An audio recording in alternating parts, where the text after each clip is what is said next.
Buenos días, esto es de Interés Público y hoy hablaremos de seguridad ciudadana con nuestros invitados.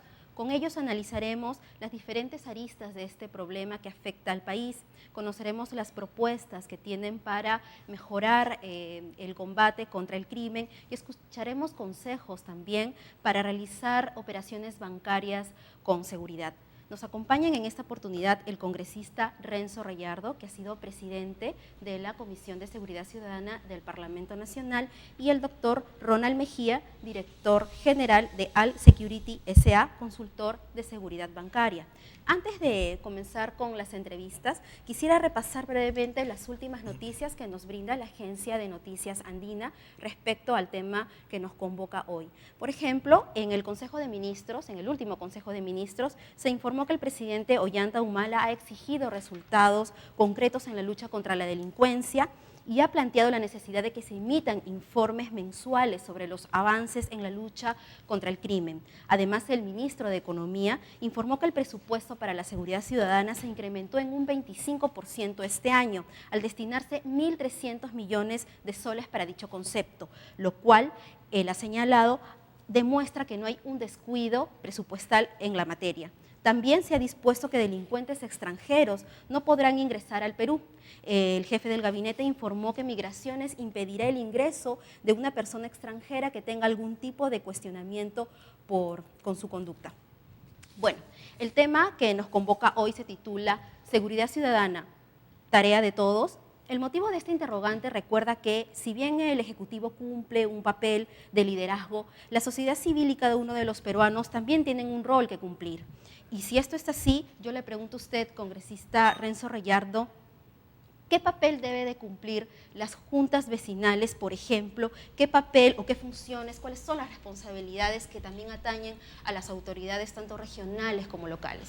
Bueno, muchas gracias por la invitación y me parece una modalidad muy interesante de llegar a un gran número de personas a través de redes sociales y los sistemas informáticos con los que se cuentan.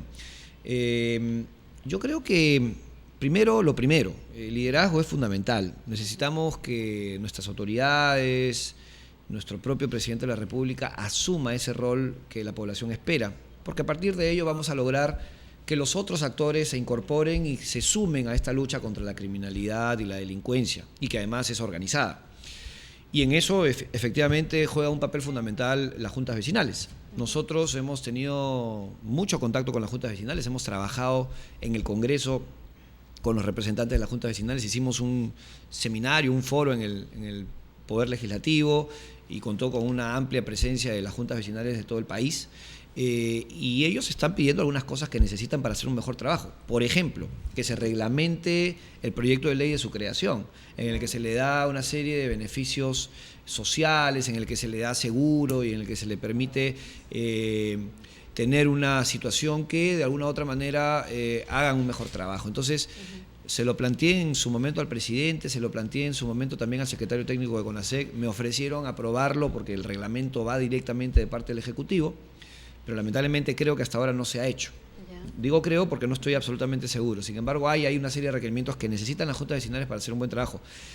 Es espectacular el trabajo que las juntas vecinales realizan, en coordinación con la Policía Nacional, pero resulta que en las comisarías en donde por ley o por norma tienen que tener un espacio para las juntas vecinales, hay muchas comisarías en donde no se cuenta con ese espacio. Entonces, un poco están desamparados, están un tanto desarticulados. Por eso reitero mi preocupación y mi insistencia en el pedido de asumir un liderazgo para que a partir de ese liderazgo la cosa empiece a fluir, empiece a caminar, que siga existiendo el CONASEC, en fin, una serie de puntos que en todo caso iré detallando conforme transcurra la entrevista. Y el papel de en este marco, ¿no? Como usted menciona, este liderazgo que debe existir en la lucha contra el crimen, ¿qué papel deben jugar las autoridades regionales y locales? Por supuesto, un papel fundamental. Las autoridades regionales y locales se comprometieron a cumplir con lo que la ley del Sistema Nacional de Seguridad Ciudadana establece, que es presentar sus informes y sus planes anuales de seguridad ciudadana en los plazos que la ley determina. En el CONASEC, por ejemplo, aprobamos un plan anual para el año 2012, en diciembre del año 2011, y en el que establecíamos inclusive responsabilidad de aquellas autoridades que no cumplían con congregar o convocar a estas reuniones de seguridad, estos comités de seguridad ciudadana. E incluso en el Congreso hay proyectos de ley que lamentablemente aún no se aprueban para responsabilizar penalmente a las autoridades que no convoquen y que no aprueben sus planes. Eso es fundamental. Entonces, sin duda hay una responsabilidad directa, son ellos los que convocan, son ellos los que tienen el control de la situación en su región, en su jurisdicción, y hay que exigirles avances. Debo decir también que en el marco de la actuación y del trabajo del CONASEC, del Consejo Nacional de Seguridad Ciudadana, liderado en su momento por el presidente de la República, se mejoró muchísimo la aprobación de los planes de seguridad ciudadana en el país. Se redujo significativamente ese incumplimiento que existía antes de montar este sistema de seguridad, y eso es algo que hay que reconocer. Sin embargo, ahora no sé en qué situación esté. Yo creo que debemos de haber vuelto a lo de antes, y es por eso que necesitamos que haya un mayor control, ¿no? Ahora, doctor, ¿qué efectos busca el gobierno al destinar más recursos? Ayer lo mencionó el ministro, son 1.300 millones que se van a destinar este año para fortalecer las tareas de seguridad ciudadana. Eso está muy bien. Yo creo que mientras más recursos tengamos para combatir la delincuencia, hay que saludar ese tipo de iniciativas. El tema es que hay que gastarlos. Y no hay capacidad y no hay, eficiencia en el gasto. El gran problema del país es que el Estado es un monstruo de 1000 cabezas que no permite que tengamos procesos exonerados, rápidos y eficientes para dotar de la logística que necesitan las fuerzas del orden y también todos a las autoridades que tienen que ver en la materia, el INPE, el Ministerio Público, el Poder Judicial. Por eso es que nosotros planteamos en su momento, en el informe que presenté en julio del año pasado, en mi periodo como presidente de la Comisión de Seguridad Ciudadana, que el presidente declare en situación de emergencia la seguridad. Ojo, no es estado de emergencia, es situación de emergencia, que lo contempla la Ley de Contrataciones y Adquisiciones del Estado, para que a través de procesos exonerados compremos, dotemos de lo que necesita la policía, por ejemplo, de la infraestructura y la comunicación que necesita. Los presupuestos están muy bien, pero hay que gastarlos. Y si no los gastamos, no vamos a poder hacer mucho contra la delincuencia. Para poner un ejemplo, hoy si uno quiere comprar un alfiler en el sector público, un alfiler demora 1 año y medio. Para que tengamos una idea, dentro de los marcos establecidos en la Ley de Contrataciones y Adquisiciones del Estado. Licitación pública, concurso público. No podemos combatir a la delincuencia así. Tenemos que tomar acción, tomar decisiones, exonerar por desabastecimiento. Es absolutamente claro y demostrado que hay desabastecimiento en la Policía Nacional, y una vez que esto se dé, inmediatamente, dotarlos de lo que necesitan. O sea, la propuesta que usted tiene es que esto facilitaría gastar el presupuesto destinado para esto. Gastar con inmediatez. La población no puede seguir esperando. La delincuencia sigue haciendo de la suya, se sigue organizando, y nosotros del otro lado no tenemos los mecanismos para darle protección a la gente, dotando a la Policía Nacional de la tecnología y de la implementación que está necesitando. Cámaras de videovigilancia, por ejemplo. Las municipalidades y el propio gobierno central podría comprar cámaras de videovigilancia y tener ojos vigilantes en las ciudades. Estamos hablando de una carencia policial, que necesitamos 30.000 efectivos. Es cierto, pero eso no van a venir de la noche a la mañana. Claro. Aprovechemos la tecnología, pero busquemos los mecanismos para que esa tecnología llegue en el momento que se necesita, ¿no? Porque si va a llegar después de 1 año y medio, primero que la tecnología avanza, y segundo que ya la situación seguramente se irá desbordando cada vez más, ¿no? Doctor Mejía, antes de pasar con usted, quisiera recordarle a nuestros amigos que nos siguen que pueden mandarnos sus preguntas a través del Facebook y Twitter. Doctor Mejía, mire, ¿cómo pueden contribuir los ciudadanos en la reducción de los incidentes delictivos en operaciones bancarias? Bueno, los ciudadanos. Los ciudadanos que, primero, determinar si existen personas o carros sospechosos. Comunicar inmediatamente a la policía, ¿no? O al serenazgo que estuviera cerca. Es muy conocido de que los marcas, para poder robar a una persona que está haciendo una transacción bancaria, requiere chequearlo, vigilarlo, reglarlo. Si eso no lo hace, no va a poder cometer su delito. Entonces aquí lo que debe hacer, esa persona tiene que estar en la calle, tiene que estar rondando el banco, tiene que estar chequeando, mirando, muy sospechoso. Y mucha gente que no necesariamente el delincuente tiene que tener una cara o un rostro de delincuente, ¿no? Que el delincuente está muy bien vestido, con buen carro, chequeando, pero se conoce, se sabe, se da cuenta es que esta persona está chequeando a alguien. Entonces la gente es la que debe comunicar inmediatamente para que pueda apoyar a esta persona que podría ser objeto de un asalto y robo. O sea, ¿no? mayor participación ciudadana. Mayor participación ciudadana. La ciudadanía tiene mucho que ver. Y para ir a rondas vecinales los vecinos es muy importante de que ellos tengan un número de las centrales de emergencia, de la policía, para ver cualquier vehículo sospechoso que esté estacionado y no sea conocido del barrio. Porque ¿qué hace una persona o un objeto sospechoso? Es la que rompe nuestro sistema de vida natural. Por ejemplo, yo me voy a mi casa o a mi oficina, llego a la oficina y yo sé cómo dejo mi oficina. No sé si el doctor Gallardo no sabe cómo deja su oficina y cómo, pero si encontramos algo que está fuera de lo común, vemos algo diferente, para mí es sospechoso. Está una bolsa o algo que no es la mía. ¿Qué hace acá? Entonces inmediatamente tomar sus medidas de seguridad. Porque la seguridad, como dijimos, la seguridad es de todos, la seguridad no es de una sola persona. Ni de la policía, ni es un conjunto, toda la seguridad. Entonces, uno tiene que adoptar sus medidas de seguridad. Para hacer una transacción bancaria, tiene que tomar sus medidas de seguridad. O sea, debe haber una participación activa, tanto también en la entrega de información, ¿no? Por supuesto, la participación activa debe ser entrega la información y la policía tiene que responder rápidamente ante una situación de emergencia. Pero si no tiene los medios como para poder acudir a la zona, pues va a ser un problema y el problema continúa, ¿no? Ahora, ¿qué herramientas ofrece el sistema financiero para las transacciones seguras y sin riesgos? Eso es importantísimo. Bueno, yo estaba pensando en eso cuando conversábamos, Cintia, hace unos momentos. ¿Qué debe hacer una persona cuando va a hacer una transacción bancaria, por ejemplo? Yo no voy a ir solo, ¿no? Si voy a hacer una transacción bancaria. Bueno, primero tengo que ir acompañado. Segundo, no puedes hacer transacciones de mucha cantidad de dinero. No se puede hacer una transacción de 200.000, 300.000 soles y llevarte el dinero. Es imprudencia. Hay otros medios que se pueden utilizar. ¿Cómo cuáles, por ejemplo? Por ejemplo, hacer una transacción por internet. Lleve usted un cheque de gerencia. ¿Es costoso hacer ese? No. ¿Es engorroso? No es engorroso. El cheque de gerencia te lo entregan en un banco pues en 5 minutos, ¿no?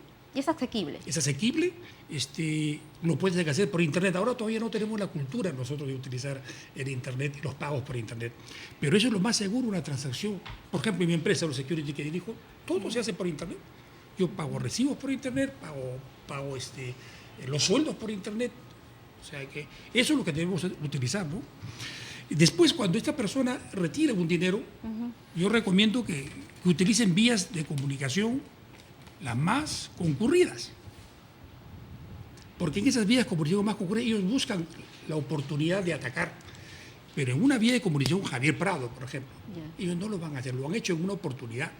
Lo hicieron en una oportunidad, en una hora determinada, en 2 oportunidades, pero en vías ellos no sé, porque no pueden huir, no pueden escapar. Entonces, algo clave, no ir solo. No ir solo. Segundo, hacer transacciones preferentemente por internet o utilizar un cheque de gerencia si estamos hablando de sumas importantes. Sí. Y tercero, utilizar vías principales. Para el movimiento, luego de hacer la transacción. Y debe estar en constante comunicación con sus familiares o con la empresa, ¿no? Si es posible, tener el teléfono encendido. El teléfono celular encendido se convierte en un micrófono. Todo lo que se habla en el carro lo están escuchando. Si yo tengo el teléfono encendido, por ejemplo, tengo un ilimitado con mi compañero, lo tengo encendido, y todas mis conversaciones le están escuchando en la oficina. Entonces, cuando yo voy y sucede algo, un asalto, inmediatamente se van a dar cuenta ellos. Bueno, ya es tarde, ¿no? Porque cuando ya nos hicieron un asalto, no hay nada que hacer. La cosa más importante aquí es la prevención. Si nosotros prevenimos, no pasa nada. Sabemos lo que puede suceder. Por ejemplo, quiero hablar de la policía. La policía se unificó. ¿Ok? Las 3 fuerzas policiales en una sola. Los que investigaban los delitos, ahora ya no hay la policía de investigaciones. Los que investigan delitos ahora están en tránsito. Ahora están trabajando en cualquier otro sitio en penales. Entonces, ¿cuál es la especialización? Que nosotros tendemos a la especialización. Y en todo orden de cosas. No existe especialización, no hay investigación, no hay prevención, todos hacen de todo. Los policías que salen de oficiales, salen general, hacen de todo. Yo calculo de que acá unos 10 años vamos a tener más problemas. Porque los policías que salen no son especializados. Pueden estar trabajando en narcóticos y al día siguiente están trabajando en Pucusán en un control. O sea, la propuesta concreta, ¿cuál sería? ¿Cuál sería? Que exista especialización. Si no existe especialización, estamos fundidos. Entonces, ¿cómo es posible que se unifique a la policía? Se unifique a la policía y no se vea cómo va a ser en el futuro, quién va a investigar, quiénes son los que van a hacer prevención, porque la prevención, como digo, es importante. Si tuviéramos policías en la calle, si tuviéramos patrulleros en la calle suficientes, que no se pueden comprar, como lo dijo el doctor Rayardo, no se pueden comprar por lo engorroso que es en este momento comprar. Si hubiera todo eso, pues no habría problema. ¿Se acuerdan antes de la policía con bicicletas en la calle? Ahora lo está haciendo el serenazgo. Y el serenazgo funciona muy bien en ciertos sectores. Pero el serenazgo solo no puede, la policía sola no puede.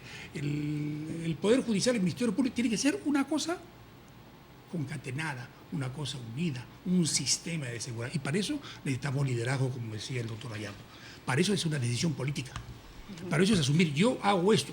Ejemplo, Colombia. Colombia tiene una policía extraordinaria ahora. Yo conocí Colombia hace 10, 12 años. Era la delincuencia terrible. En una oportunidad vi el asalto, el robo de una bicicleta. Yo lo vi en Colombia, el robo de una bicicleta a un niño, primero matándolo. Le matan y se van con la bicicleta. Es increíble, pero la policía ahora es eficiente. Tienen los equipos modernos, es una cosa extraordinaria. Yo me he quedado realmente impresionado. Como yo tenía una envidia sana. ¿Cómo quisiera que esto suceda aquí en el país? O sea, ese modelo debe copiarse. Por supuesto. Los modelos buenos de Sudamérica deben copiarse. Y ojo, Colombia es su situación económica también está en mucho progreso como la nuestra, ¿no? Nosotros tenemos un problema, Cindy, te lo voy a decir. Este problema va a seguir creciendo.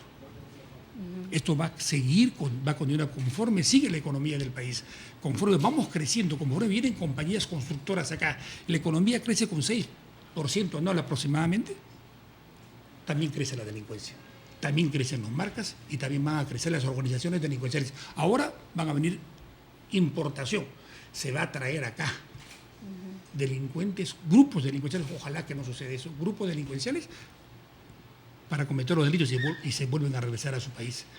Eso hay que tener cuidado. Ahora, precisamente esta preocupación y lo que ustedes señalaban, la necesidad de fomentar mayor especialización en la policía e incluso copiar un modelo bueno que es el colombiano. Pero frente a estos anuncios que ha hecho, por ejemplo, hace unos días el ministro del Interior, Pedraza, él ha mencionado, ha anunciado que van a volcarse a las calles más de 1.500 policías y también que se va a adquirir una flota de patrulleros inteligentes. ¿Esto en qué medida va a ayudar? Inclusive ha dicho que a mediados de año ya vamos a tener un sistema troncalizado de comunicaciones. A ver, ayuda. O sea, no podemos negar que estas cosas no van a ayudar. Ayuda muchísimo. Reitero, mientras tengamos y dotemos a las fuerzas del orden, en fin, a las agencias de seguridad que tienen que ver en el asunto del país, vamos a contribuir con esta lucha contra la criminalidad y la delincuencia. Sin embargo, yo veo que son esfuerzos aislados. Yo lo que creo es que hay que generar una política de Estado en contra de la delincuencia y la criminalidad. Por eso yo convoco, hoy día en la mañana en un medio de comunicación lo he planteado, a los líderes políticos, a los que tienen representación por lo menos en el Parlamento, a la señora Fujimori, al señor Castañeda, al señor Toledo, al señor García, para que asuman y entiendan que la seguridad es un tema que no se tiene que politizar. No basta con la salida del ministro o con la del director general y con eso vamos a aplacar el tema y después volverán los momentos en que los medios de comunicación tengan que difundir y coberturar un hecho criminal como lo estamos viendo en estos días. No, creo que así no es, por ahí no vamos a ningún lado.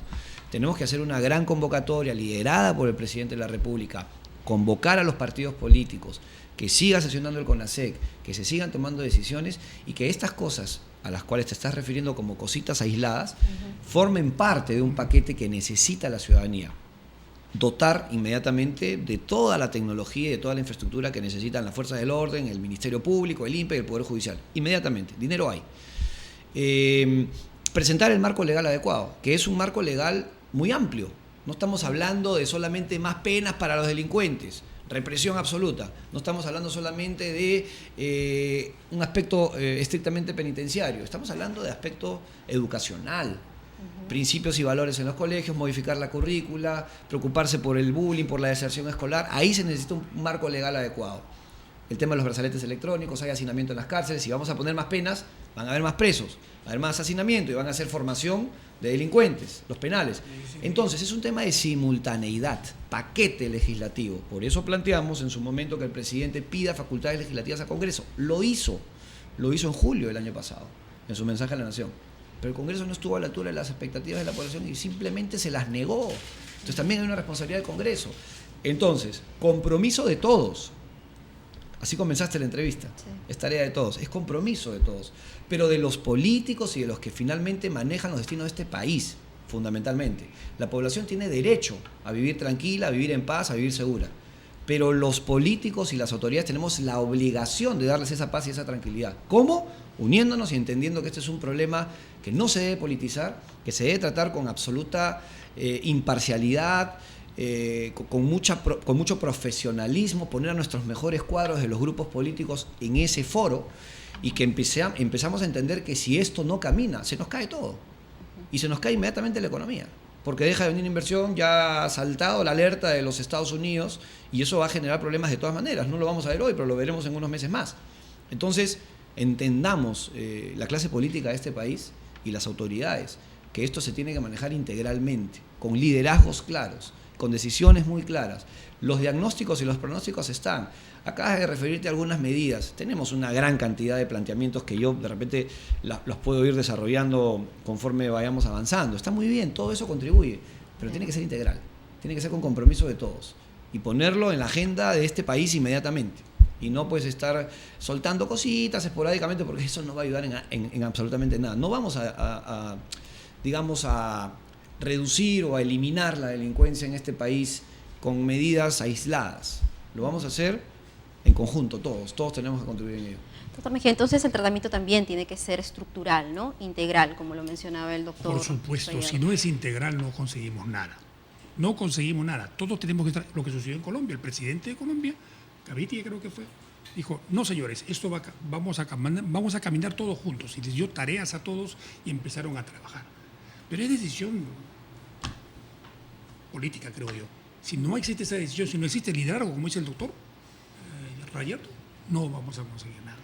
Se lo aseguro y la delincuencia va a seguir. Ahora, tampoco hay por qué alarmarnos, ¿no? Según estadísticas, no somos somos el país que creo que el país que menos delincuencia tiene por el momento. Yeah. Si vamos a otros países, es terrible, es terrible. El índice delincuencial es tremendo. Nosotros somos los más bajos, pero tendemos a crecer. Y ese es el momento. Este es el momento de que nos unamos todos. La sociedad civil, los que dirigen el país, el Congreso de la República que da las leyes, las municipalidades. Por favor. Se nos escape de las manos. Se nos va a escapar de la mano si no tomamos una decisión ahora. Así es. ¿Qué sucede en las cárceles?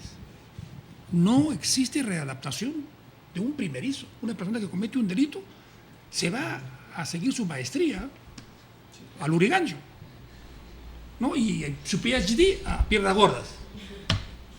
Es la verdad. Entonces salen ellos sofisticados, gente que podía readaptarse. Lo que dice el doctor Rayar, si existen las argollas, los brazaletes electrónicos. ¿Por qué no metemos brazaletes electrónicos? ¿Cuánto cuesta eso? Debería impulsarse ese tema porque ha quedado como pendiente. ¿Qué pasa? Eso cuesta la mitad de mantener un preso. Si mantenemos un preso, nos cuesta 15 soles, 18 soles. Esas argollas te valen 8 soles, 9 soles. Y sabemos dónde va, qué es lo que hace, dónde se dirige, qué es lo que está haciendo para que no cometa ningún delito. Después, los trabajos comunitarios. Aquí es el único país donde no existe trabajos comunitarios. Acá a los primeros debemos meter en centros de readaptación para que vayan a trabajar.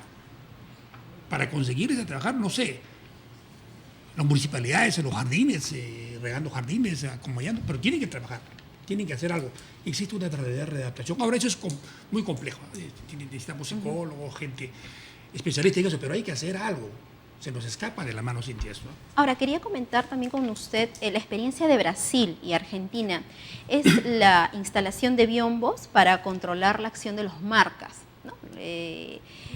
A través de una ley, estos dos países, alrededor del 2010 y 2011, se ha dispuesto que en cada entidad bancaria se coloque biombos o pizarras muy grandes entre el ciudadano que espera ser atendido y la ventanilla. ¿Para qué? Para evitar que el público pueda observar qué tipo de transacción se está realizando. ¿Cree que esta medida debería ser estudiada o evaluada aquí en el Perú? Por supuesto, esa es una medida muy eficaz. Y yo estaba leyendo en la mañana lo que me alcanzaste con relación a esto.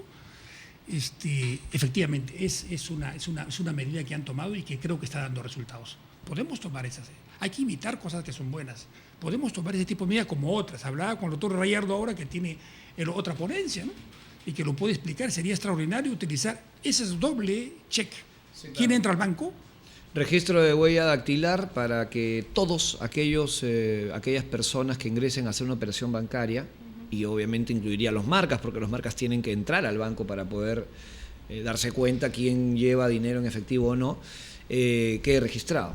Con eso, y aparte del planteamiento del biombo, que me parece también una medida interesante, con eso tendríamos un doble control. Primero, impediríamos la visibilidad de aquel delincuente que está esperando el atraco, está esperando ver qué operación realiza su víctima. Y por otro lado, registrar en el banco a través de la huella dactilar, que eso iría inmediatamente a las centrales de investigación y a las fuerzas del orden, a la Policía Nacional, al Ministerio Público, para que se registre qué sucedió en determinada hora en que se reporta el acto delictivo. Entonces, y ayuda a las cámaras inclusive. Y ayudaría a las cámaras.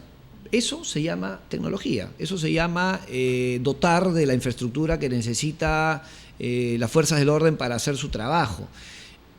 Pero eso se tiene que dar, pues, se tiene que hacer. Se puede anunciar, pero si no se hace, de nada nos sirve. Cámaras de videovigilancia en toda la ciudad, o en las ciudades más importantes del país. Yo estuve en México, y en México pasó algo muy interesante. En México, como país, el Estado mexicano, tuvo hace poco elecciones generales, que ganó el actual presidente Peña Nieto. Él es del PRI, del Partido de Gobierno. En el único lugar, o en uno de los pocos lugares en donde no ganó y donde además alcanzó una derrota significativa, fue en el DF, en el Distrito Federal. ¿Por qué? Porque el Distrito Federal está manejado, está liderado, está gobernado por un partido opositor, que es el PRD, del señor López Obrador. Sí. ¿Y por qué perdió?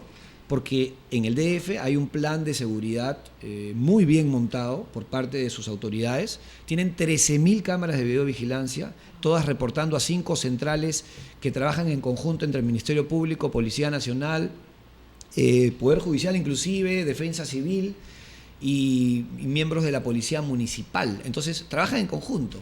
Entonces, hay una incidencia criminal, inmediatamente ahí se inicia el proceso judicial inclusive. Pero eso supone un trabajo coordinado, ¿no? Entre los tres entes del Estado. Necesitamos liderazgo para que eso podamos implementarlo también en el Perú. Entonces volvemos a lo mismo. Hay una serie de iniciativas que se pueden implementar, como las que nos están mencionando nuestro invitado, ustedes, la población, los diagnósticos que tenemos como comisiones, en fin, muchísimas cosas. Pero reitero, tiene que ser una cosa concatenada, una cosa que se vea que hay un trabajo en equipo de parte de todas las instituciones, ¿no? En el caso de los brazaletes electrónicos, quiero simplemente dar una cifra sorprendente. El 60% de nuestra población penitenciaria, y ojo que ya tenemos un hacinamiento brutal, estamos hablando de capacidad de albergue de 24, 25.000 y tenemos más de 50.000 internos.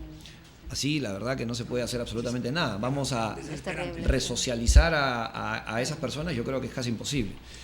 Pero bueno, digamos, de ese 60.000 o 50.000 universo de personas privadas de su libertad, el 60%, eso es una cifra realmente que sorprende, el 60% es gente procesada, no sentenciada. Y hay muchos también que son delincuentes o personas privadas de su libertad por haber cometido un delito menor o una falta por primera vez en su vida, primarios. Todos los prontuariados, los sicarios, los reincidentes están en la calle.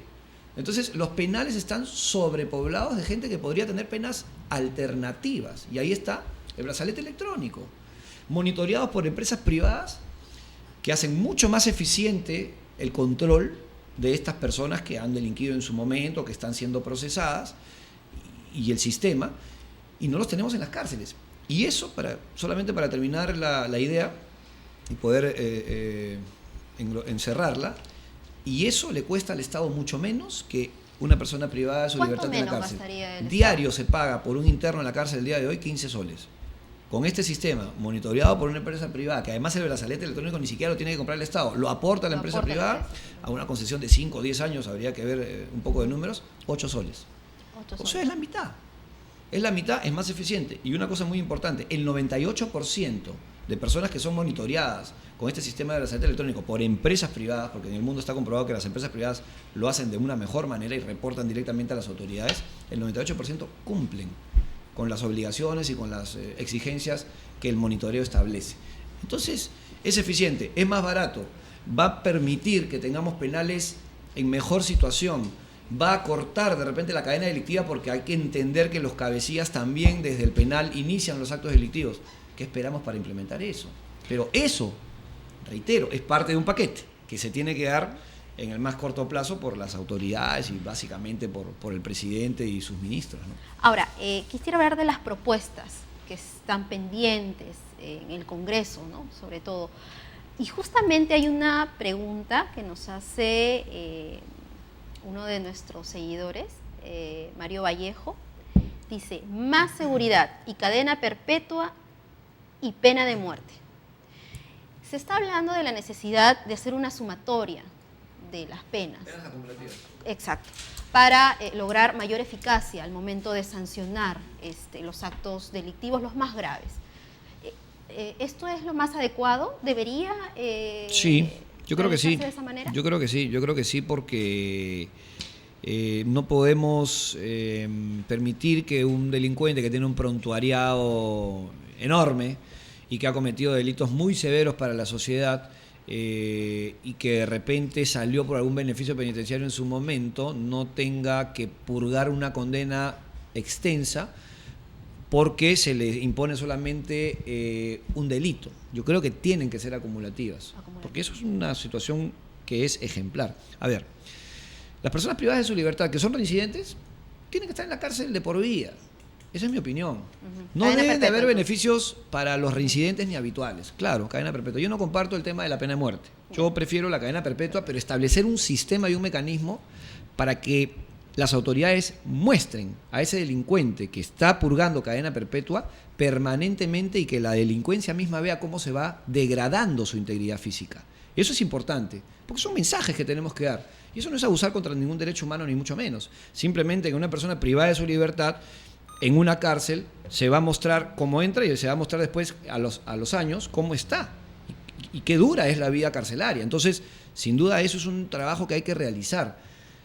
Hay que invitar a la gente, me estoy desviando un poco del aspecto penitenciario, pero es importante porque después se me olvida, a que denuncie. Hay que invitar a la gente a que denuncie. Hablábamos de que no estamos en una situación como algunos países vecinos, de repente, como Guatemala, El Salvador, países centroamericanos. Pero hay que tener mucho cuidado ahí. ¿Por qué? Porque más del 50% de víctimas de un hecho criminal no denuncia.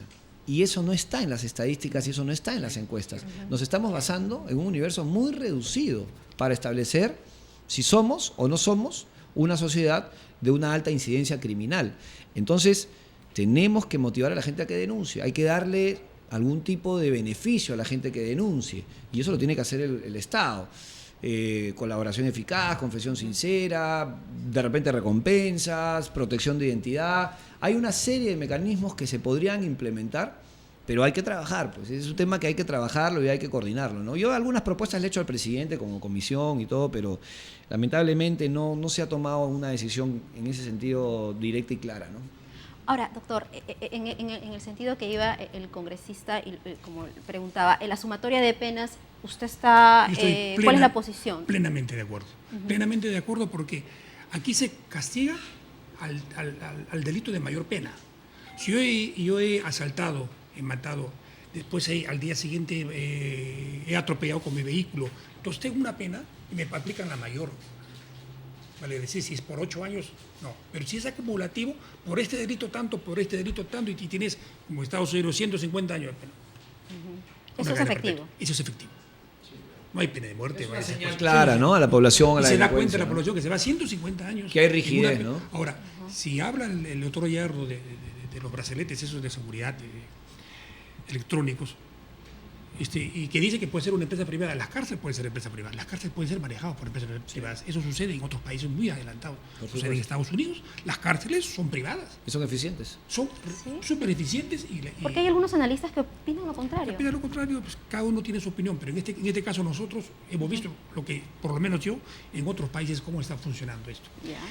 Por lo menos los servicios penitenciarios, ¿no? Por lo menos los servicios penitenciarios. Ya. Ok, que no privaticen toda la cárcel, ya, pero ok, los de acuerdo. servicios, la lavandería, Ya, la comida. comunicación telefónica, hay una serie de servicios que se brindan. Nuestra en la empresa, cárcel. que tiene fundada hace 20 años, principalmente se dedicó a lo que es investigaciones corporativas.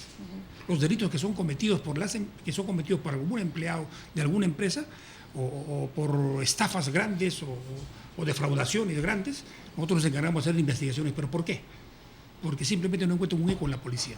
Van a la policía, sientan su denuncia y no les soluciona nada porque tienen problemas logísticos, porque no tienen patrulleros, no tienen personal, ahora no tienen especialización. Entonces nosotros hacemos la investigación. Y después que está hecho toda la investigación, entregamos los informes a la empresa, y si es un delito hay que denunciarlo. Ya depende de la empresa si lo denuncia o no lo denuncia. Y estoy de acuerdo con usted que casi más del 60% no lo denuncia. No denuncia. Entonces, ¿qué pasa? ¿Por qué no denuncia? Por temor. Por temor a muchas Por temor, cosas. por temor. Por No temor. confían en sus autoridades. Prefieren, no confían los en su empresarios policía. prefieren transar con los que cometieron algún delito. Y eso es entonces, un crimen, ¿no? ese es un crimen. Es un crimen. Entonces nosotros hacemos ese tipo de trabajos y nos damos cuenta que ahora está creciendo tremendamente. O sea, los servicios que nos están pidiendo en ese rubro, porque tenemos 6 unidades de negocios, está creciendo porque se ven mucho más delitos, se ven mucho más asaltos, se ven mucho más defraudaciones, mucho más rentas, mucho más falsificaciones Sí. y robo sistemático, robo hormiga. Crece todo, crece la economía, crece la delincuencia. Ahora, ¿en qué medida la aprobación de la ley de delitos informáticos será valiosa en la lucha contra el crimen Wow. mediante los recursos electrónicos? Wow, usted ha tocado una cosa muy importante. Los delitos ahora se están realizando más electrónicamente. Esos son los delitos mucho más fuertes. Por ejemplo, Anonymous está entra cuando quiera a nuestros sistemas y a cualquier otro país. Lo que debemos hacer es tener tecnología de la información segura.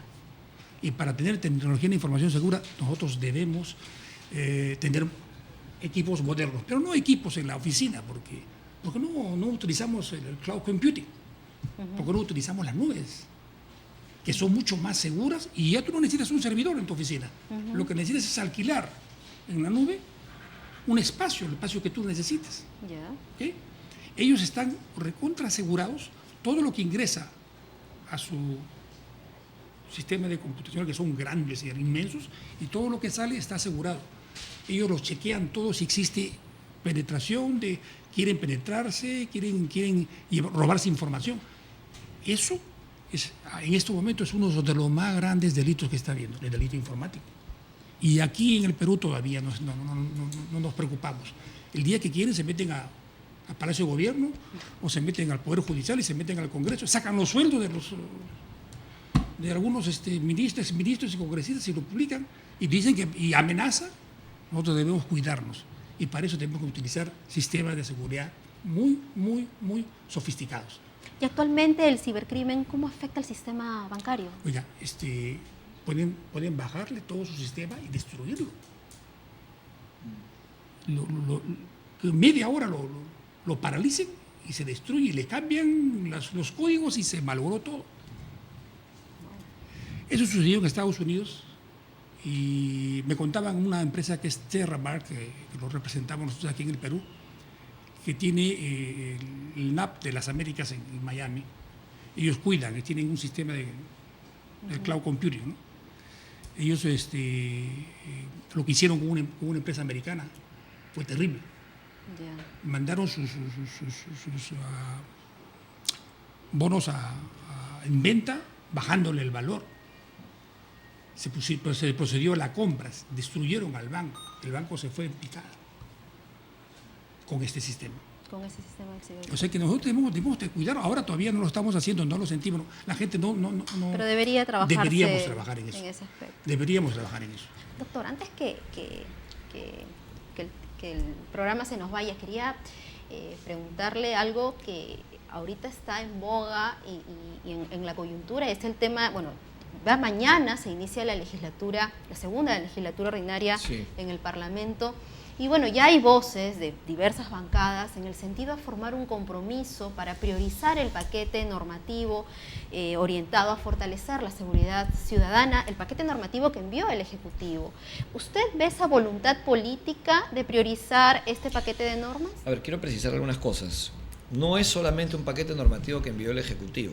Hay, yo diría, 60 proyectos de ley, tal vez más, del Congreso, de las distintas bancadas del Congreso, donde hay cosas muy interesantes, temas de sicarios, delincuencia juvenil, de modificación del Código de Procedimientos Penales para delimitar el accionar de la policía y el Ministerio Público en la investigación criminal. Hay enorme cantidad de propuestas legislativas y también el Ejecutivo ha presentado las suyas. Nos parece muy bien. El Poder Judicial también ha presentado las suyas. Eso hay que, digamos, revisarlo y hay que hacer un paquete legal. Yo planteaba y planteo e insisto en ello, que se presente una sola propuesta en donde se recojan los artículos y los proyectos de ley que están hoy en el Congreso vinculados a seguridad ciudadana. Algunos no van a tener no van a tener que aprobarse porque, en fin, no necesariamente tienen que ser aportes a la ciudadanía. Por eso es que yo creo que es fundamental, y esa es mi opinión, a pesar de ser congresista y de formar parte del Legislativo, que el presidente de la República pida facultades al Congreso y que norme el Ejecutivo. Porque el Ejecutivo es el que tiene el control. El Ejecutivo maneja al Ministerio del Interior. Y el Ministerio del Interior es un ente fundamental en la lucha contra la delincuencia. El Ejecutivo maneja el Ministerio de Justicia. Y el sector justicia es fundamental en la lucha contra la delincuencia. Entonces yo creo que el Ejecutivo debería pedir esas facultades porque va a ser mucho más rápido. Y sacaremos ese paquete legal mucho más rápido. Y después revisaremos y haremos nuestro trabajo de control político en la medida en que se cometan excesos que yo espero que no se cometan. Pero el Congreso es un foro político de amplio debate en donde una ley puede demorar 2 meses, 3 meses o más. Entonces vamos a aprobar en un mes 40 proyectos de ley o 50. No, va a ser imposible. Entonces démosle ese encargo al Ejecutivo, como lo hizo con la minería ilegal, como lo hizo en el aspecto tributario. Facultemos al Ejecutivo y que el Ejecutivo se comprometa a un plazo perentorio a presentar ese paquete legal que permita, y no solamente es un paquete legal, ya dije que hay otros aspectos en los que hay que trabajar, que permita pues hacerle frente a la inseguridad y a la criminalidad sobre todo, ¿no? Así que veamos, si el Congreso finalmente decide hacerlo en un corto plazo, bueno, habrá que agilizarlo, pero reitero, mi posición es que el Ejecutivo sea el encargado y que vuelva a insistir con el pedido de facultades y que más bien los grupos políticos del Parlamento y los líderes políticos, digamos, que encabezan las bancadas del Parlamento, se comprometan a darle las facultades al presidente de la República. Cuando él las pidió en julio del año pasado, el Congreso le dijo no. Y eso es algo que no podemos negar. No solamente es responsabilidad del Ejecutivo, hay responsabilidad también del Congreso en no darle las facultades cuando él las planteó, que hoy de repente estarían en plena ejecución. ¿Y usted qué piensa, doctor Mejía? Completamente de acuerdo. Debe tomar las riendas ahora el presidente de la República. Por supuesto. Él tiene que salir a tomar. Es la más alta autoridad. Él tiene que decir cómo va a hacer las cosas, pero ya lo hizo en una oportunidad, empezar su gobierno. En el CONASEC. Y lo hizo muy bien. Y yo lo reconozco y lo felicito. Pero ¿por qué no siguió el presidente? Tiene que continuar. Ese es el tema. Entonces tiene que haber decisión política. Tiene que haber un líder que comande. Tiene que aglutinar a todas las fuerzas y empezar a trabajar con un programa bien estructurado, ¿no? Pero tiene que estar todo, tiene que estar Poder Judicial, Ministerio Público, tiene que estar la policía, tiene que estar penales, tiene que estar todo lo que concierne a la seguridad. Y las fuerzas políticas, sobre todo. Y las fuerzas políticas. Que se comprometan a no politizar. Exacto. Porque acá se trata de cortarle la cabeza a la autoridad de turno y todos responsabilizan al Ministerio del Interior. Y el tema no es solamente represivo, no es un tema policial. Hay una serie de aspectos, hay educación de por medio. ¿Qué estamos haciendo con los chicos que hoy practican bullying? ¿Qué estamos haciendo con la deserción escolar? ¿Qué estamos haciendo para modificar la currícula, impartir principios y valores para que no tengamos delincuentes dentro de 3, 4, 5 años? Es un tema integral. Entonces, las fuerzas políticas, los líderes políticos deben de comprometerse a darle una tregua a las autoridades a poner a sus mejores cuadros, a formar un grupo, digamos, representativo, que estén todas las fuerzas o todas las autoridades, y a entender que este tema se tiene que manejar desde un punto de vista técnico, desde un punto de vista no político. El día que entendamos eso, vamos a cambiar las cosas. Muy bien, yo les agradezco a los invitados. El programa se nos fue, espero que haya sido de su entera complacencia. Estuvo con ustedes Cintia Velarde y estaremos juntos en una nueva oportunidad. Buenos días.